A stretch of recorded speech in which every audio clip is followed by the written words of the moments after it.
So let us see what is ninth property, the last property of properties of determinant section, which is going to be most applicable, most useful in the practical examples of the expansion of determinant without with using property or without expansion topic. The value, that property is the value of determinant remains unchanged if to each element of a row. If to each element of a row be added, we can add, we can subtract also, equal multiplies of the corresponding equal multiplies of the corresponding elements of one or more rows of the determinant. So अगर हम किसी एक रो के element में कोई दूसरी रो के element को सेम कॉरस्पॉन्डिंग एलिमेंट्स को किसी मल्टीपल के द्वारा मल्टीप्लाई करने के बाद ऐड कर लें या सब्ट्रैक्ट कर लें, वो रो एक भी हो सकती है, एक से ज्यादा भी ली जा सकती हैं, then the value of determinant remains unchanged. So let us see how this can be applied.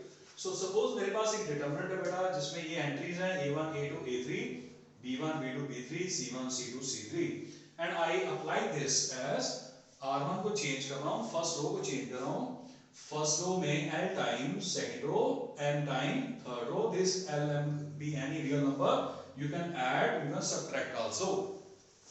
अगर ये हम बेटा ऑपरेशन लगा दें, अगर ये हम इसके ऊपर फर्स्ट रो के ऊपर इसको चेंज करें तो यू विल सी आपकी जो फर्स्ट रो इस तरह की बन जाएगी a1 plus l time b1, क्योंकि आपको इसको l से मल्टीप्लाई किया तो l इसमें b1 इसमें ऐड होगा, b2 l टाइम होगा इसमें ऐड होगा, b3 l टाइम मल्टीप्लाई होगा इसमें ऐड होगा, और सेम वे से मैंने m टाइम r3 भी किया है साथ ही, तो m टाइम c1 और m टाइम c2 इसमें ऐड हो जाएगा, m टाइम c3 इसमें ऐड हो जाएगा. सो आपके पास एक नया डिटरमिनेंट आ गया जो कि जिसमें कि फर्स्ट रो जो चेंज हो चुकी है according to this property. Now let us see how these are equal. So I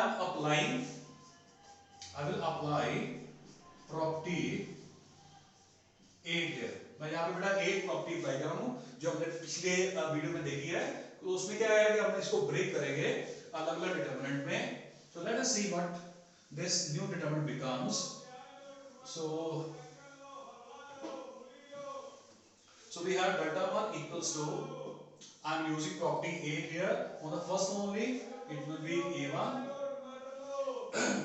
a2, a3, no change in second and third row, c1, c2, c3 plus l times plus l b1, l b2, l b3, so it will be b1 b2 b3 c1 c2 c3 plus we will have third m c1 m c2 m c3 b1 b2 b3 c1 c2 c3. सो ये बेटा हमने हमारी जो 8th property apply की है जो कि हमारी फर्स्ट रो के ऊपर ही लगेगी, तो इसमें ऑलरेडी तीन टर्म्स में ये हमारी फर्स्ट जो रो है उसमें हर एक वैल्यू तीन टर्म्स में, तो इसके तीन डिटरमिनेंट बन जाएंगे. इसके बाद क्या होगा, we will say the first determinant remain unchanged as it is in the right.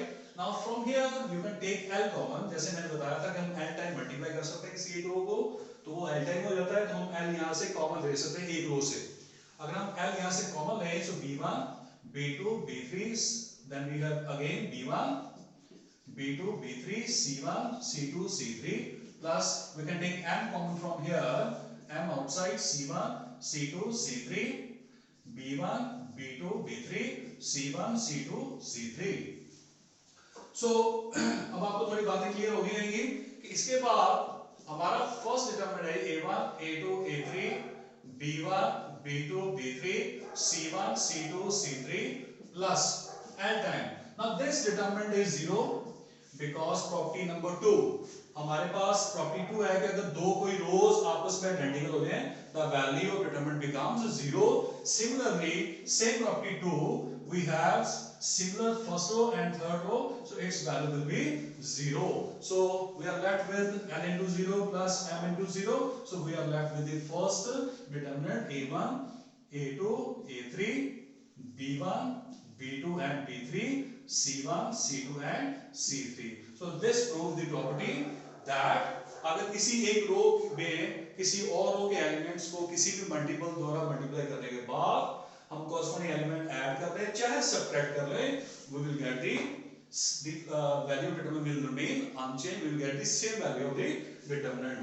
But जो एक काम है इस प्रॉपर्टी के लिए वो आपको माइंड में रखना है। इसमें एक नोट है, the row or column to be changed, जिसे आपको चेंज करना है किसी पर्पस के लिए, वो हम आगे जाके क्वेश्चन में पता लगेगा हम। तो अगर आपको किसी रो या किसी कॉलम को चेंज करना है, should not be multiplied with any scalar।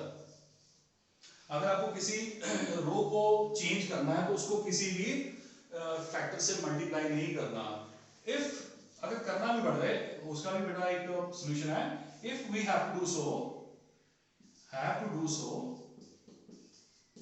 मतलब कहने का मान लो मेरे पास एक डिटरमिनेंट है delta equals to a1, let it be number में ले लेते हैं बेटा, क्लियर हो जाएगा आपको। 1 2 5 0 2 1 0 0 3। आपको पता है इसकी डिटरमिनेंट की वैल्यू जो है वो 6 आएगी।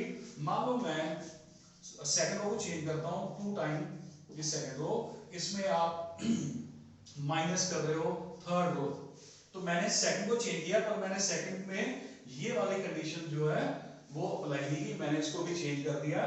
तो इसकी वैल्यू क्या बनेगी, देखो ये जो नया डिटरमिनेंट आएगा first as it is no change, second को आपने पहले 2 से मल्टीप्लाई करके इसको सब्ट्रैक्ट किया 0, इसको 2 से मल्टीप्लाई करोगे 4 आ जाएगा, माइनस ये करोगे तो आपके पास 4 आ जाएगा, इसको आपने पहले 2 से मल्टीप्लाई किया माइनस ये किया 2 माइनस 3 माइनस 1, तो नो चेंज 0 0 3। अगर आप इसको बेटा अगर आप इसकी वैल्यू निकालोगे you will find its value is 12।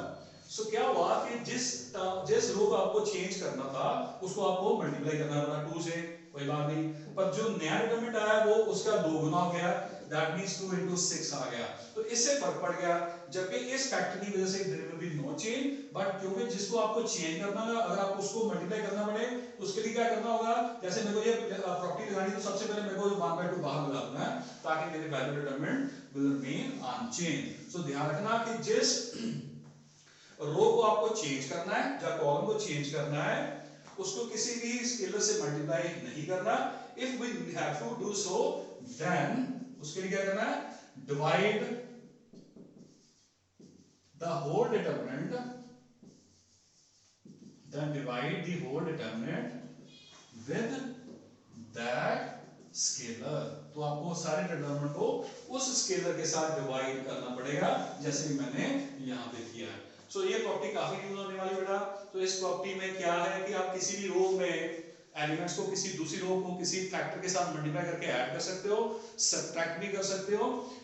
लेकिन जहां पे मैंने एक नोट लिखवाया है आपको कि अगर आपको जिसको रो को या कॉलम को चेंज करना है, अगर आप उसको चेंज कर रहे हो उसको अगर किसी फैक्टर से मल्टीप्लाई करना पड़ रहा है तो बाहर वो फैक्टर आपको पहले डिवाइड करना पड़ेगा, अदरवाइज आपका जो डिटरमिनेंट है उतनी टाइम्स 4 टाइम मल्टीप्लाई हो जाएगा।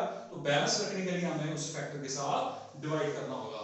एक और चीज है जो आपको अवॉइड करनी है, जो मैं हमेशा कहता आ रहा हूं अभी तक आपको, कि ये ऐसी प्रॉपर्टी नहीं लगानी बेटा कि r1 - 2 टाइम्स c2 या c1, this is not allowed.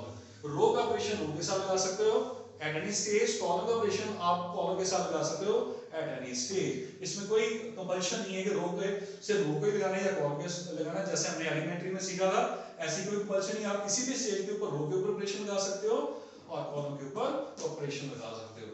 तो आज के लिए इतनी है, हमारे टोटल 9 प्रॉपर्टी है जिसमें 9 प्रॉपर्टी हमारी मैक्सिमम यूज होगी। इसके बाद आपके पास असाइनमेंट होगी, आपको विदाउट एक्सटेंशन या यूजिंग प्रॉपर्टीज ही उसको करना है। सो ये हमारा एक इम्पोर्टेंट टॉपिक है जो कि 4 मार्क्स के लिए अलबत्ता कई बार 6 मार्क्स में भी आया, वो लास्ट ईयर 6 मार्क्स में भी था ये क्वेश्चन, तो आपको इसको अटेम्प्ट करना पड़ा। Thank you.